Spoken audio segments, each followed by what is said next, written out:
길앗 사람 입다는 큰 용사였으니 기생이 길르앗에게서 낳은 아들이었고 길르앗의 아내도 그의 아들들을 낳았더라.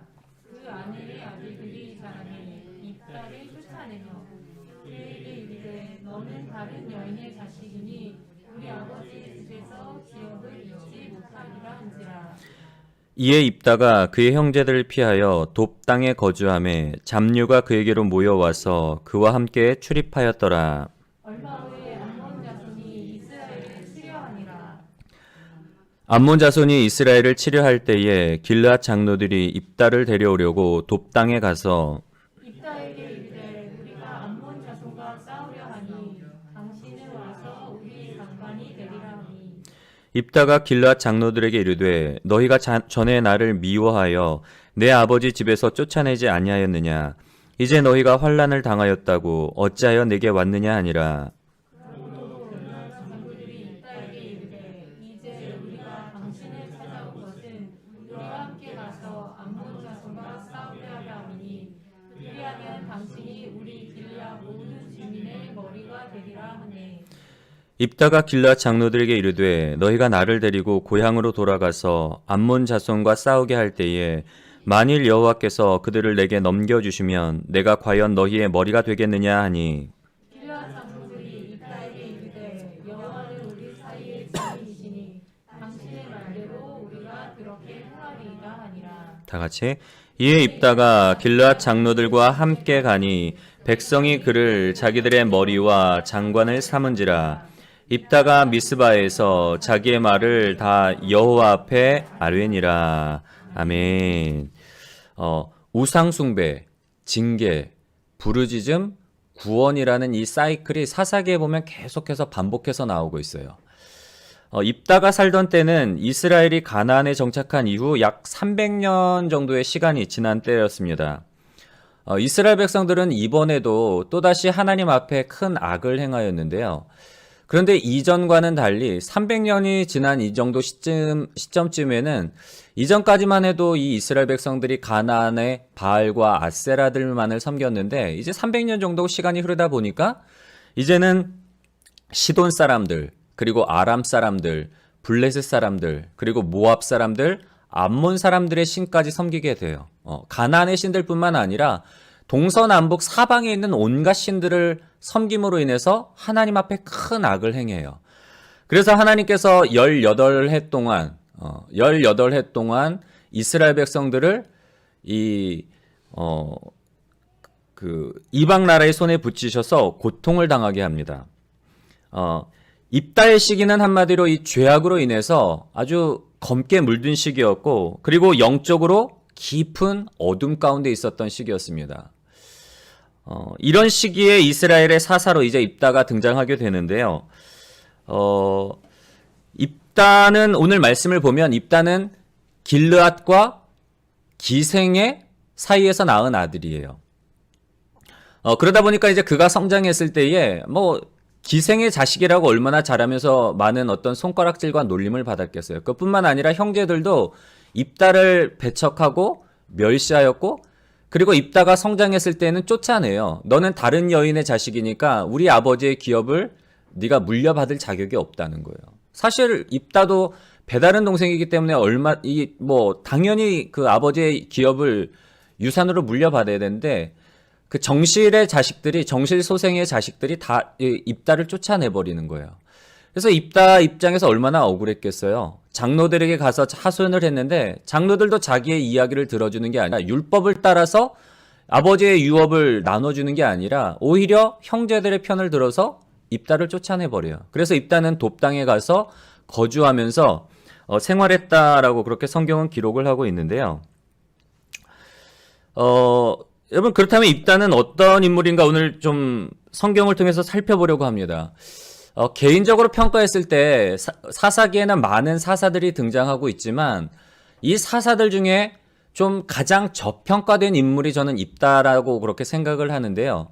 왜냐하면 학자들은 이 사사기에서 가장 큰 논쟁점이 뭔가면 인신 제사의 문제에 대해서 입다가 암몬 사람과의 전쟁에서 승리케 하시면 하나님께서 암몬 사람을 나의 손에 붙여주셔서 그들과 전쟁할 때에 승리케 하시면 내 집에서 가장 먼저 나와 나를 반기는 사람을 내가 번제로, 뭐 사람이 됐건 짐승이 됐건 제일 먼저 나를 반기러 나오는 그것을 내가 하나님 앞에 번제로 드리겠습니다 라고 그렇게 서원을 해요. 근데 그때 누가 제일 먼저 나오는가 하면 딸이 제일 먼저 나와요. 예. 우리가 이제 사사기를 이번 달 계속 같이 말씀을 묵상했잖아요. 딸이 먼저 나와서 이제 어쩔 수 없이 하나님 앞에 드린 서원이었기 때문에 입다는 그것을 지키기 위해서 딸을 번제물로 이제 번제로 드리는 그 이야기 때문에 하나님께서는 인신 제사를 금했는데 왜 입다는 인신 제사를 했느냐? 그게 이제 학자들, 신학자들 사이에서도 굉장한 논쟁거리예요. 이걸 어떻게 해석해야 되느냐? 이게 왜 그러느냐? 뭐 그래서 학자들은 입다라는 인물을 평가할 때에 어떻게 평가하는가 하면은 굉장히 성급한 사람, 성급해서 하나님 앞에 경솔히 서원을 하고, 그리고 이 인신제사, 하나님께서 금하신 인신제사를 드리는 걸 보니까 이방의 어떤 제사에 물들어 있던 사람이었고, 그리고 에브라임과의 싸움에서 동족을 막 이렇게 죽이는 그런 모습을 보면서 굉장히 폭력적인 사람일 거다라고 그렇게 해석을 하는 경향들이 있어요.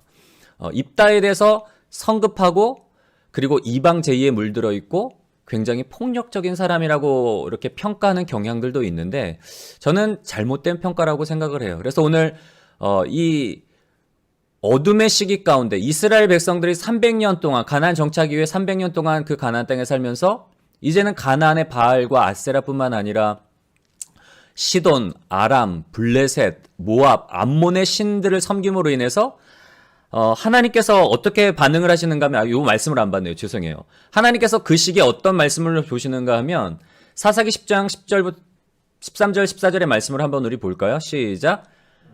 나를 버리고 다른 신들을 섬기니 그러므로 내가 다시는 너희를 구원하지 아니하리라.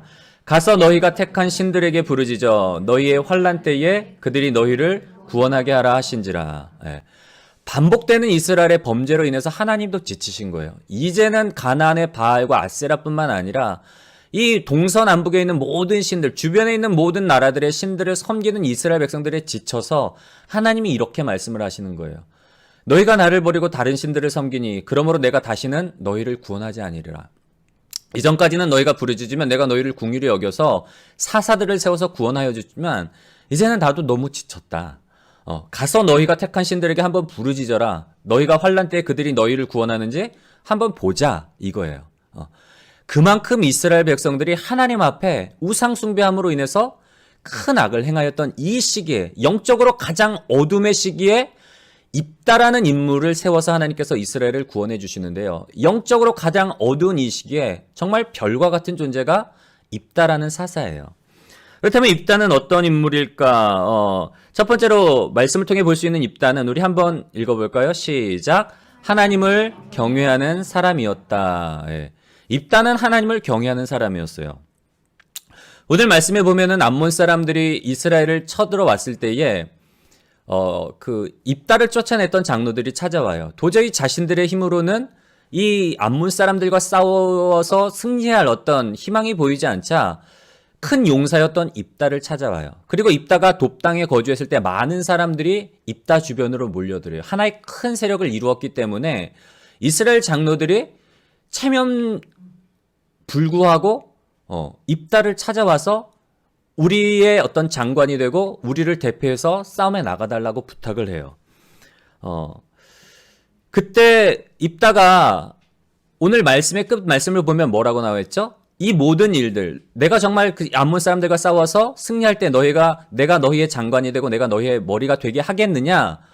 이스라엘 장로들이 하나님 앞에서 약속을 해요.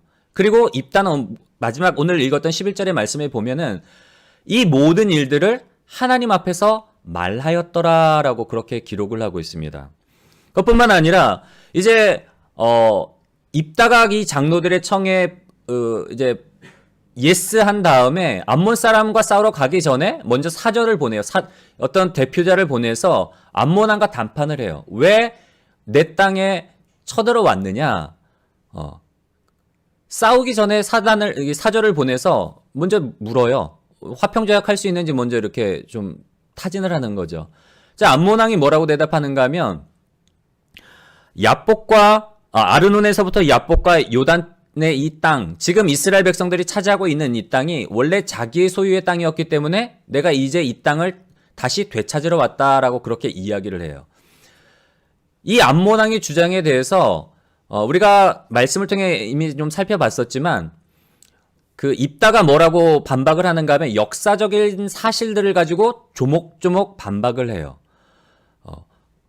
이스라엘 백성들이 가나안에 들어올 때에 하나님께서 에돔 땅과 그리고 모압 땅과 암몬 사람의 땅은 침범하지 말라 그래요. 왜냐하면 이 땅은 이스라엘의 친척의 땅이기 때문에. 에돔은 아시는 것처럼 그 에서의 후손들이고, 모압과 암몬은 아브라함의 조카인 롯의 자녀들이었잖아요. 후손이었단 말이에요.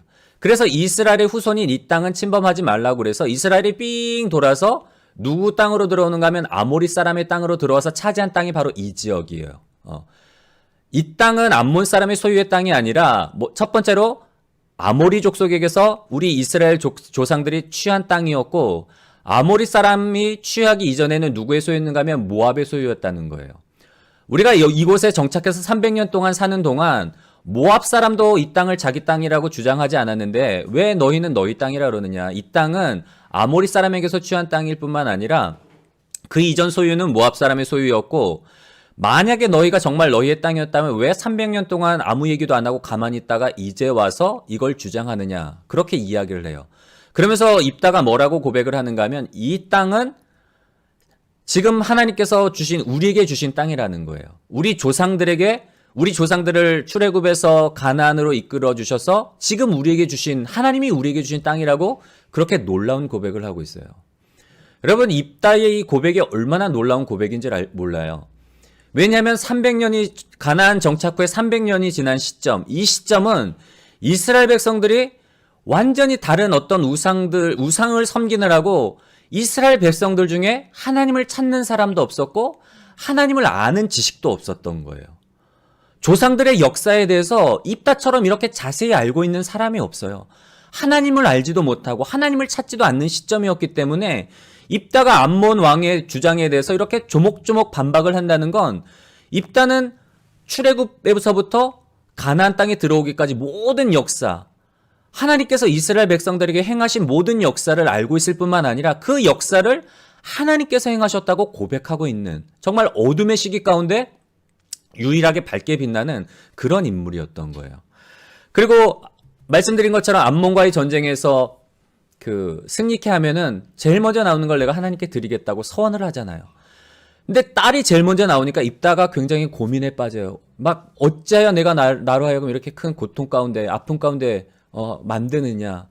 딸은 영문도 몰랐는데 나중에 듣고 보니까 아버지가 제일 먼저 자기를 맞으러 나온 사람이 됐건 짐승이 됐건 하나님께 드리겠다는 그 서원을 한 것을 알고, 딸이 오히려 아버지께서 하나님 앞에 서원한 것이기 때문에, 오늘 하나님께서 이스라엘의 원수를 아버지의 손에 붙이셨기 때문에 내가 순종하겠습니다. 내가 번제물이 되겠습니다. 그렇게 순종하며 나가요. 입다는 하나님 앞에 드린 서원이었기 때문에 그것을 지키려고 하는 모습을 볼 수가 있어요. 이런 모습들을 보면 입다가 얼마만큼 하나님을 경외했는지 우리가 좀 살펴볼 수가 있는데요. 여러분, 영적으로 성경을 보면 오늘 입다뿐만 아니라 성경을 보면 영적으로 가장 어두웠던 시기, 이제 이스라엘 백성들이 다 변절해서, 엘리야 때도 그렇잖아요. 엘리야도 이스라엘 백성들이 다 바알과 아세라의 그냥 음란히 섬김으로 인해서 이제 하나님을 섬기는 사람은 나만 남았습니다. 그렇게 절망하고 있을 때에 하나님께서 뭐라고 엘리야에게 말씀하시는가 하면, 내가 아직 바알에게 무릎 꿇지 아니한 7전인을 남겨뒀다고 말씀을 하세요. 여러분, 세상이 아무리 어둡고 영적으로 막 죄악이 가득하고 영적인 깊은 어둠의 시기일지라도 하나님께서는 꼭 별과 같이 어둠의 시기를 밝히는 그런 믿음의 사람들을 남겨놓고 계세요. 오늘 입다가 그랬고 엘리야가 그랬고, 성경에 보면은 많은 인물들이 정말 그 어둠의 시기를 밝히는 빛처럼 그렇게 하나님께서 남겨두셨음을 살펴볼 수가 있습니다.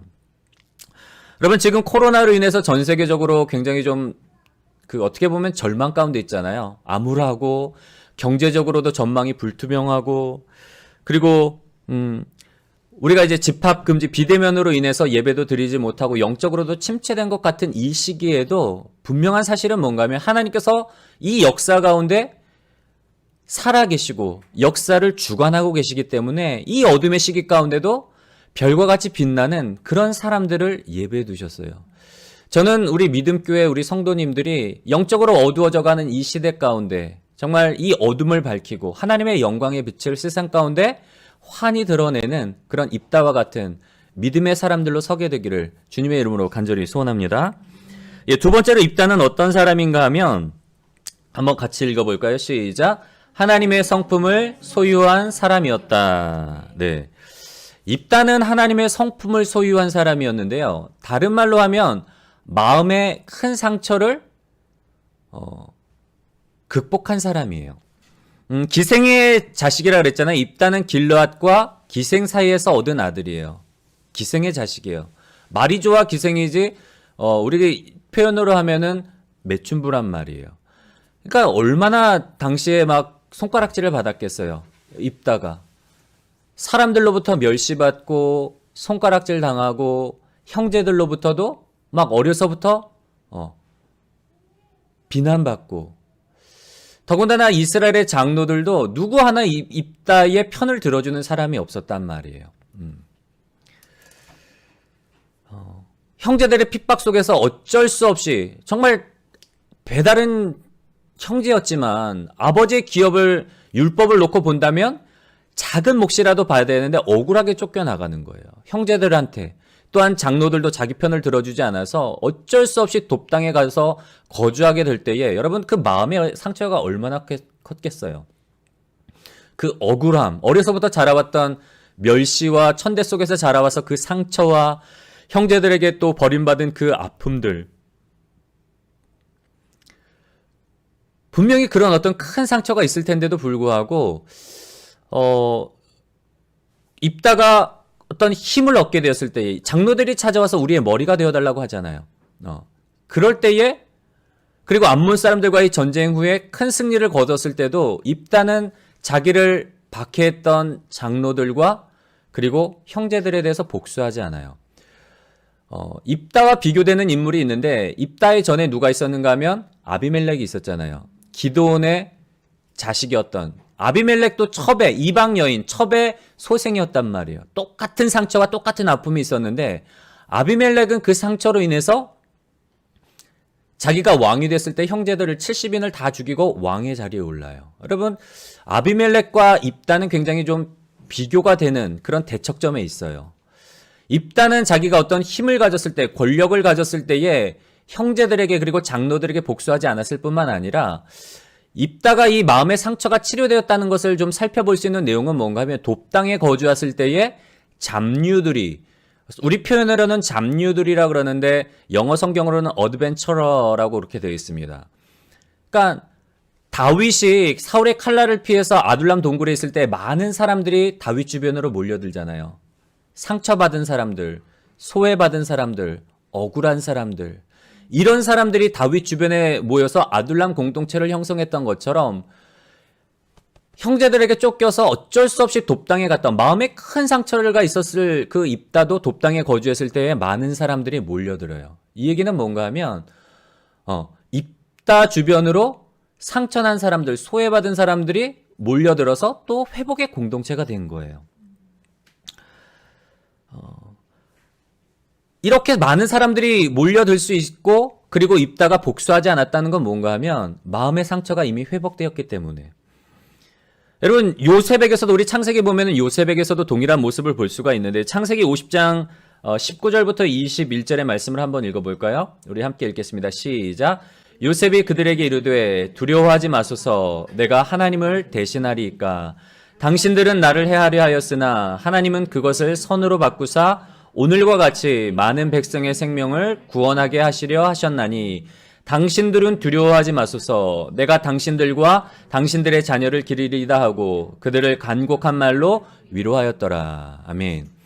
여러분 요셉도 굉장히 억울한 사연이에요. 사연이 많잖아요. 형들한테 아버지의 사랑을 받고 자라다 보니까 형제들이 시샘을 해서 이 요셉을 죽이려고 해요.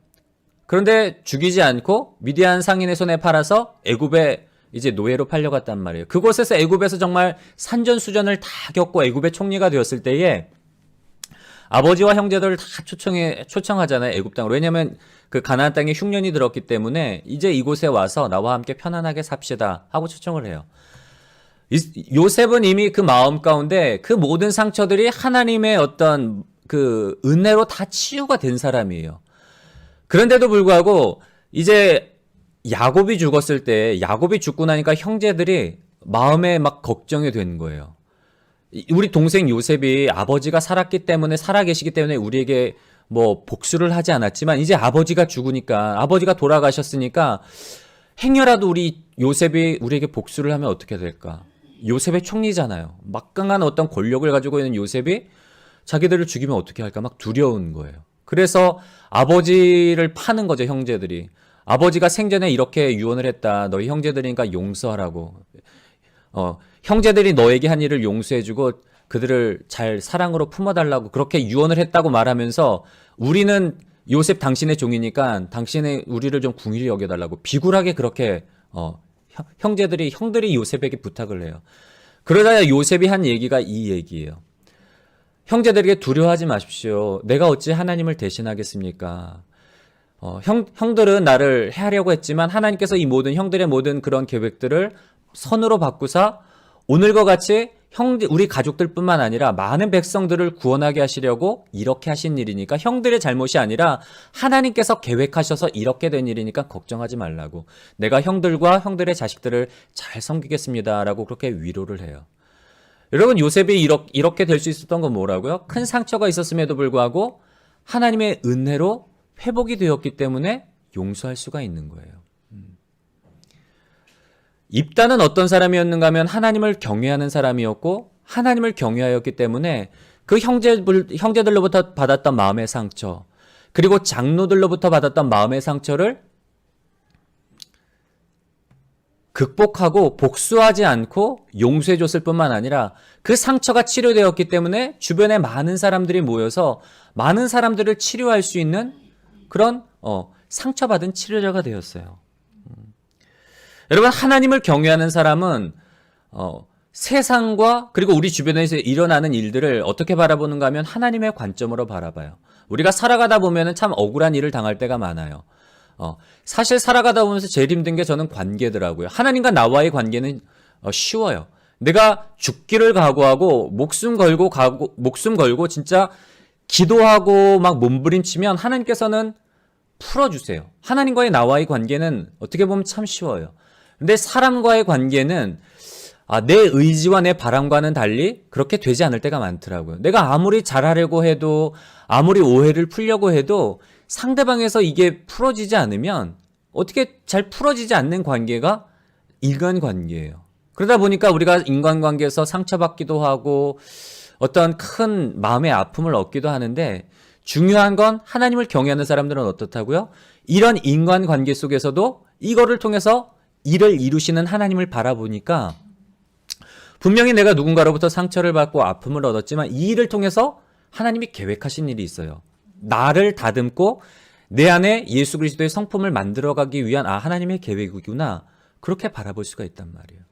하나님의 관점으로 바라보면 이해가 되고 나에게 상처를 준 나의 마음을 아프게 한 그 사람에 대해 이해가 되고 용서가 되는 거예요. 저는 우리 믿음교회 성도님들이 오늘 입다처럼 정말 사람들을 품어주고 그리고 사람들의 아픔을 보듬어 줄 수 있는 제일 중요한 건 우리 마음 가운데 있는 이런 상처들, 이런 아픔들을 하나님의 관점으로 바라보고 극복함으로 인해서 많은 사람들을 섬기고 많은 사람들을 세워줄 수 있는 그런 입다와 같은 믿음의 사람들로 서게 되기를 주님의 이름으로 간절히 소원합니다. 그래서 여러분들이 있는 그 자리, 여러분이 속한 가정, 여러분이 속한 직장, 여러분이 속한 공동체가 여러분들로 인해서 회복의 공동체, 사랑의 공동체, 치유의 공동체, 용서의 공동체로 서게 되기를 주님의 이름으로 간절히 소원합니다. 마지막 세 번째로 입다는 어떤 인물인가 하면 우리 함께 읽어볼까요? 시작. 신앙적으로 자녀를 양육한 사람이었다. 예. 여러분, 기드온을 보면은 미디안 사람과의 승리 이후에 부인을 많이 둬요. 이방인 첩도두죠. 그래서 기돈으로부터 나온 자식들, 아들만 70명이래요. 그리고 입다 이후에 여러 명의 사사들이 나오는데, 이 사사들도 뭐 아들 30, 딸 30, 뭐 엄청나게 자녀들이 많아요. 그 얘기는 뭐죠? 부인들을 많이 거뒀다는 거예요. 사사시대의 후반으로 갈수록 이제 사사들이 이방 나라의 왕들처럼 어떤 재력도 가질 뿐만 아니라 부인들도 많이 둬요. 그런 모습을 볼 수가 있어요. 그런데 입다는 부인이 많지 않아요. 한 명이에요. 그리고 자녀가 많지 않아요. 그 딸 한 명, 무남동녀. 하나님께 드린 딸이 무남동녀란 말이에요. 여러분, 입다의 이런 모습을 통해서 볼 수 있는 건 뭔가 하면, 입다는 굉장히 좀 뭐라고 표현해야 될까요? 이런 검소하다 그래야 되나요? 가정광이 있어서도 오직 한 사람을 아내로 맞이했어요. 당시 시류와는 달리 이제 가정적인 남자죠. 자녀를 많이 얻기 위해서, 아들을 많이 얻기 위해서 첩을 둔 것도 아니고 다른 어떤 뭐 여러 명의 아내를 두지 아니었고 오직 한 여자, 한 아내를 만족했었고 딸 하나만으로도 만족했어요. 그리고 잘 양육했단 말이에요. 아버지가 서원한 그 내용을 듣고 저는 보통 사람들이라면 그랬을 것 같아요. 아니, 아버지 어쩌자고 이런 서원을 해가지고 왜 경솔하게 그런 서원을 하세요? 내가 번제물, 자기 죽는 거 아니에요? 번제물로. 아버지 나보고 지금 번제물이 돼서 죽으라는 얘기예요? 나 못해요. 아니, 아버지가 서운했으니까 아버지가 책임지라고. 충분히 그럴 수도 있는 상황이란 말이에요. 그런데 딸이 뭐라고 이야기를 하는가 하면, 딸이 그에게 이르되, 입다에게 이르되, 나의 아버지여, 아버지께서 여호와를 향하여 입을 여셨으니 아버지의 입에서 낸 말씀대로 내게 행하소서. 이는 여호와께서 아버지를 위하여 아버지의 대적 암몬 자손에게 원수를 갚으셨음이니이다. 여러분, 딸의 고백이 대단하지 않나요? 입다의 믿음도 굉장하지만, 입다가 하나님을 경외하는 모습도 대단하지만, 이 딸의 신앙도 대단해요. 내가 번제물이 되겠다는 거잖아요. 아버지가 그렇게 서원하셨으니까 하나님 앞에 서원한 것은 변할 수 없습니다. 우리가 지키지 않을 수가 없습니다. 아버지, 서원대로 하십시오. 내가 번제물이 되겠습니다. 그 고백이에요. 여러분, 입다의 딸이 입다처럼 이렇게 하나님을 향한 경외함이 없었다면 이런 반응을 보일 수가 없는 거예요.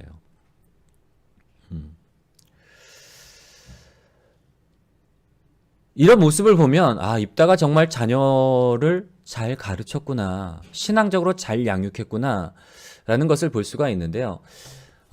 우리 자녀들을 가진 우리 부모님들은 늦지 않았습니다. 우리의 자녀들이 이런 어떤 신앙을 가질 수 있도록, 여러분, 자녀들은 부모의 등을 보고 자라는 것 같아요. 뭐뭐 해라, 말하는 게 아니라 부모가 평생 살아왔던 모습을 보면서 자녀들은 자기도 모르는 게 부모에게 영향을 받는 거예요. 그냥 주일 성수 잘해라, 뭐 늘 하나님 경외하라 말로 하는 게 아니라 내가 삶을 통해서 정말 하나님을 경외하고 있는지, 신앙이 내 삶 가운데서 가장 우선순위가 되는지, 자녀들은 부모님들의 삶을 통해서 은연중에 그런 걸 배운단 말이에요. 그래서 우리의 자녀들에게 정말 하나님을 경외하는 법, 예배자로 사는 법, 정말 천국의 소망을 가지고 우리에게 주신 사명을 이루어가는 삶을 통해서 본을 보여줌으로 인해서 우리의 자녀들이 부모님의 어떤 신앙을 유산으로 물려받게 되는 그런 삶을 살아가는 우리 믿음의 부모님들이 되시기를 저는 소원하고요. 또한 우리 결혼하지 않은 우리 청년들은 우리가 결혼해서 자녀를 낳을 때 이런 어떤 마인드를 가지고 자녀들을 양육하셨으면 좋겠어요. 입다처럼 삶을 통해서 본을 보여주고 삶을 통해서 자녀들, 저도 사실은 숙제, 우리 자녀들에게 목사지만 내가 입다처럼 이렇게 신앙적으로 잘 양육할 수 있을까? 한 주간 더 살면서 좀 반성을 좀 했었고요. 저도 모르게 이제 살다 보면 저도 이제 신앙적이지 않은 모습을 보여줄 때 있잖아요. 이제 뭐 운전할 때 막 급하게 막 하면서 막 급하면서 막 짜증내고 막 이런 모습들. 그래서 한 주간 이제 저도 살면서 반성을 좀 했습니다. 내가 삶을 통해서 작은 일에 있어서조차도 내가 믿음의 사람으로, 믿는 사람으로 좀 본을 보여줘야 되겠구나, 그런 좀 생각을 가졌고요. 우리의 자녀들이 부모님의 신앙을 유산으로 물려받아서 정말 하나님을 경외하는 그런 믿음의 자녀들로 자라게 되기를 주님의 이름으로 간절히 소원합니다. 마지막으로 우리가 살펴볼 부분은 그렇다면 과연 입다의 이런 인물됨은 어디에서 오는 걸까? 이 부분이 제일 중요한 것 같아요. 뭐로부터 나왔다고요? 아버지 길앗의 사랑. 예. 성경에는 나와 있지 않지만 우리는 유추할 수밖에 없어요. 때로는 성경에 뭐 다 이렇게 분량의 어떤 제약을 받다 보니까 세세하게 기록되지 않은 부분이 있어요. 정말 어떤 저자가 하나님께서 이 부분에 대해서는 강조해야 되겠다는 부분은 굉장히 디테일하게 기록한 부분들도 있지만 정황상 유추해 봐야 되는 상황이 있어요. 오늘 입다의 이런 인물됨이 과연 어디서부터 왔을까? 우리는 상황적으로 유추해 볼 수밖에 없어요. 여러분, 길르앗과 기생 사이에서 태어난 아들이었기 때문에 어려서부터 얼마나 막 사람들에게 그 눈총을 받았겠어요. 옛날 어르신들 말 중에 그런 이야기가 있잖아요. 10손가락 깨물어 안 아픈 손가락 없지만 깨물었을 때 더 아픈 손가락이 있다. 내 새끼니까 내 배에서 태어난 자식이기 때문에 다 소중하고 다 사랑스럽고 다 마음이 가요. 그런데 저도 자녀를 셋 낳아보니까 특별히 마음 가는 자녀들이 있더라고요. 어떤 자녀들에게 마음이 가는가 하면 좀 약한 자녀들, 좀 내 도움이 없으면 홀로 설수기 할 수 없는 그런 자녀들, 좀 문제가 있는 자녀들. 이거 말씀하시면 안 돼요? 저 이제 셋이 있는데, 저희 특별히 우리는 첫째, 지금은 좀 나아요. 첫째가 저는 태어났을 때 제일 좀 마음이 가더라고요. 왜냐면 얘가 첫째라서 마음이 가는 게 아니라, 첫째를 임신했을 때, 이제 아내가 첫째를 임신했을 때 피지에서 우리 첫째가 생겼어요. 근데 이제 피지에서 입덧을 하다 보니까, 어떻게 먹을 만한 게 없는 거예요. 한국 같은 경우에는 먹고 싶은 게 있으면 전화해서 편하게 다 먹을 수가 있잖아요. 재료도 많고, 구할 수 있는 재료도 많고, 종류도 많아서, 쉽게 이렇게 뭘 먹고 싶든지 간에 입덧할 때 뭘 먹고 싶을 때 이렇게 좀 해줄 수가 있는데, 피지는 정말 없었어요. 뭘 먹을 수 있는 게 없었어요. 그래서 제가 해줄 수 있는 게 잣죽이랑, 그 다음에 이제 캔 애들은 깻잎. 한국 음식이라고는 구할 수 있는 게 그거밖에 없는 거예요. 그러다 보니까 좀 입덧할 때 좀 부실하게 이게 된 거라서 아이도 좀 작게 나왔고, 크면서 우리 첫째는 응급실도 많이 갔어요. 많이 아프고 응급실도 많이 가고. 근데 둘째는 한국에서 낳다 보니까, 이제 한국에서 임신하고 낳다 보니까 잘 먹어서 크면서 이렇게 건강해요. 쟤는 아픈 적도 거의 없었어요. 그러다 보니까 부모 입장에서 큰 애에게 더 마음이 많이 가더라고요. 안쓰러운 거예요, 제 마음에. 애가 잘 못 먹고 태어나가지고 이렇게 아픈 건 아닌가. 더 이렇게 마음이 가더라고요. 이게 부모의 마음이란 말이에요. 입다도 마찬가지예요. 입다도 다른 형식, 정실 부인의 자녀들이 있지만 분명히 이 입다에게 더 마음이 갔을 거란 말이에요. 왜냐하면 이 아이는 어려서부터 형제들로부터 사랑 못 받고 또 사람들로부터도 눈총을 받고 눈칫밥 먹고 자랐기 때문에 길앗이 특별히 이 입다를 향한 그 사랑이 있었을 것 같아요. 그래서 입다가 암몬 왕과의 어떤 싸움 가운데서 조목조목 반박하잖아요. 역사적인 사실들에 들어서 조목조목 반박하고 하나님에 대해서 고백할 수 있었던 건 다른 게 아니라 아버지예요, 아버지. 아버지가 어려서부터 조상들의 이야기, 하나님께서 어떻게 우리 조상들을 어떻게 이스라엘 백성들이 형성이 되었으며 어떻게 출애굽시키셨고 광야 40년을 어떻게 보냈고 어떻게 가나안 땅으로 들어와서 어디에 어떻게 정착하게 하셨고 하나님께서 하신 일들을 어려서부터 길르앗이 아버지로부터 듣고 자랐던 그 하나님에 대한 말씀들을 자녀에게 입다에게 전해주었기 때문에 입다가 그렇게 하나님을 경외하는 모습으로 설 수 있었던 것을 좀 볼 수가 있고요. 입다도 아버지에게 그렇게 신앙적으로 교육을 받고 자랐기 때문에 그 딸에게 마찬가지로 하나님을 경외하는 그런 사랑으로 그렇게 또 양육할 수가 있었던 것입니다. 입다의 딸의 희생을 어떻게 우리가 해석할 수 있을까? 이제 마지막으로 요 한 가지만 좀 다루고 말씀을 좀 마무리하려고 하는데요. 이제 이스라엘이 점점 입다의 시기부터 점점 더 아주 깊은 어둠 가운데 빠져요. 입다의 시기에는 18년 동안 그 이방의 어떤 압제 가운데 있었다면 삼손의 시기 때는 블레셋 사람의 압제에 40년 동안을 거해요. 이 이방 사람들의 어떤 손에서 압제가 그 고통받는 시기가 길어진다는 건 뭘까요, 여러분? 그만큼 이스라엘의 범죄가 심각하다는 거예요. 그만큼 이스라엘이 하나님 앞에 큰 악을 행하고 있다는 거예요. 고통의 날수가 길다는 건 그만큼 큰 어떤 범죄 가운데 그냥 우상숭배에 쩔어 있었던 거예요. 죄악에 쩔어 있었던 거예요. 그런데 그 죄악이 큰 만큼 뭐가 필요할까요, 여러분? 희생이 필요한 거예요. 입다의 어떤 자기 목숨과 같은, 어떻게 보면 자기 생명보다도 더 귀한 딸이 어떤 희생제물이 되었고, 삼손도 본인이 희생제물이 되어서, 이스라엘 백성들이, 저는 그 삼손 말씀을 묵상하면서 그런 생각이 들더라고요. 왜 이렇게 정말 초인적인 인물이잖아요.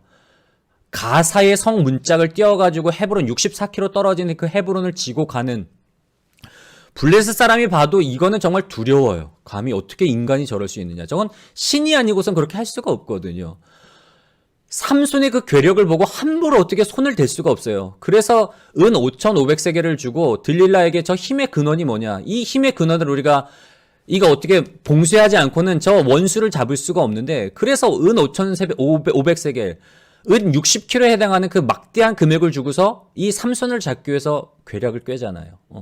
그렇게 초인적인 사사가 있었음에도 불구하고 왜 이스라엘은 블레셋 사람에게 저항하지 않았을까? 저는 그게 의문이었어요. 이렇게 뛰어난 리더가 있는데, 이렇게 강한 어떤 용사가 있는데 왜 이스라엘은 일어설 블레셋 사람과 맞설 엄두를 못 냈을까? 그만큼 블레셋 사람들한테 눌려 살다 보니까 패배의식에 젖어 있었던 거예요. 우리는 안 돼. 우리는 싸워서 이길 수 없어. 마치 이스라엘 백성들이 가나안 땅에 들어가기 전에 정탐하러 들어갔을 때에 여호수아 갈렙을 제외한 10명의 정탐꾼들이 야, 안 돼. 그 땅 정말 하나님의 약속하신 것처럼 적과 꿀이 흐르지만 그 성읍은 크고 견고해서 뿐만 아니라 그 땅에 살고 있는 이 사람들은 거인 족속이라서 우리가 그들 앞에 섰을 때 우리는 메뚜기 같았더라. 메뚜기 같이 보이더라. 우리 안 돼. 우리 가면 다 죽어. 이런 의식 가운데 있었던 거예요. 이 삼손 시대에.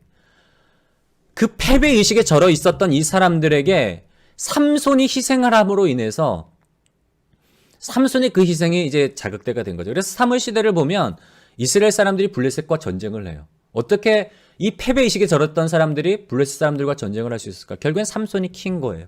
삼손이 희생함으로 말미암아 그 희생을 보고 동기부여가 된 거죠. 저는 입다의 딸도 마찬가지라고 봐요. 어둠이 깊을수록, 죄악이 깊을수록, 여러분, 우리를 구원하기 위해서 예수님, 하나님의 독생자가 이 땅에 오셔서 자기의 몸을 희생제물로 내어주시잖아요. 우리가 입다의 그 딸의 어떤 희생을 그런 관점에서 봐야 되는 거예요. 죄악이 깊은, 어둠이 깊은 그 시대 가운데 그 어둠을 밝히는 등불과 같은 존재, 입다도 마찬가지고요. 이제 말씀을 마무리하려고 합니다. 어둠이 깊을수록 별은 더 밝게 빛나요. 하나님을 경외하는 사람들은 더 밝게 빛나게 돼 있어요. 왜냐하면 하나님께서 많은 사람들을 진리 가운데로, 생명 가운데로 이끌기 위해서 그런 사람들을 사용을 하신단 말이에요. 저는 우리 믿음교회 성도들이 하나님을 경외함으로 말미암아, 하나님을 사랑함으로 말미암아 입다처럼 어두워져가는 세상 가운데 하나님을 찾는 이도 없고 하나님을 아는 지식도 없는 이 시대 가운데 점점 사람들이, 신앙도 마찬가지예요. 우리가 마치 쇼핑하듯 신앙 자체가 이제는 좀 가벼워지고, 신앙 자체가 옛날 어르신들의 신앙과 달리 뭔가 소비주의적인 신앙으로 흘러가는 모습들이 보여요. 그런데 이 시대, 이런 어떤 영적으로 점점 가벼워지고 어두워져가는 시대 가운데서도 하나님께서는 분명히 별과 같이 빛나는, 정말 하나님을 경외하고 하나님께 목숨을 걸 수 있는, 내 생명까지도 내가 주를 위해서 드리겠습니다라고 헌신할 수 있는 사람들을 예비하셨고, 그 사람들을 통해서 큰 부흥의 역사를 이루셔요. 저는 우리 믿음교회 성도님들이 그런 별과 같은 믿음의 사람들로 서게 되기를 주님의 이름으로 간절히 소원합니다. 사랑의 하나님, 감사를 드립니다. 어두워져가는 세상 가운데서도 우리를 하나님의 은혜의 기이한 빛으로 불러주시고, 하나님 예수 그리스도를 구주로 고백함으로 말미암아, 영접함으로 말미암아 우리를 하나님의 자녀 삼아 주시니 감사를 드립니다. 우리가 이 땅 가운데 빛의 자녀로 살아가면서 하나님의 영광의 빛을, 은혜의 빛을 생명의 빛을 발하는 성도들이 되게 하여 주시옵소서. 오늘 입다처럼 어두워져가는 세상 가운데, 죄악으로 물들어져가는 세상 가운데, 하나님을 찾는 이도 없고 하나님을 아는 지식도 없는 이 시대 가운데 정말 하나님을 경외함에 볼 보이는 축복의 통로들이 될 수 있도록 우리 사랑하는 성도들을 사용하여 주시옵소서. 사랑하는 성도들의 가정을 축복하여 주시고 자녀들을 축복하여 주시사 우리의 자녀들이 부모님의 신앙을 유산으로 물려받게 하여 주시옵시고, 입다의 딸이 보였던 하나님을 경외하는 모습처럼 정말 우리의 자녀들도 하나님을 경외함으로 말미암아 하나님을 위해서 생명까지도 아낌없이 드릴 수 있는 믿음의 자녀들이 될 수 있도록 축복하여 주시옵소서. 또한 결혼을 앞두고 있는 우리 청년들 축복하여 주시사 믿음의 가정에 꿈을 갖게 하여 주시옵시고, 믿음의 가정에 비전을 갖게 하여 주시옵시고, 하나님께서 귀한 만남의 배우자를 허락하셨을 때에, 자녀를 낳아 기를 때에 하나님 어떻게 기를 것인지 믿음으로 하나님 비전을 세우고 믿음으로 자녀를 양육할 수 있는 그런 청년들이 될 수 있도록 하나님 축복하여 주시옵소서. 올 한 해 남은 한 해를 우리가 말씀으로 잘 마무리하게 하여 주시옵시고, 다가올 2020년을 더욱더 하나님의 은혜 속에서, 말씀 속에서 하나님의 얼굴을 구하고 하나님의 말씀으로 더욱더 깊이 들어가기는 그런 한 해가 될 수 있도록 하나님 축복하여 주시옵소서. 부족한 자들을 통해서 이 땅 가운데 하나님의 나라를 만들어가며 하나님의 영광의 빛을 드러내는 그런 도구로 삼아주신 은혜를 감사를 드리며, 이 모든 말씀 우리 주 예수님의 이름으로 감사하며 기도드렸사옵나이다. 아멘.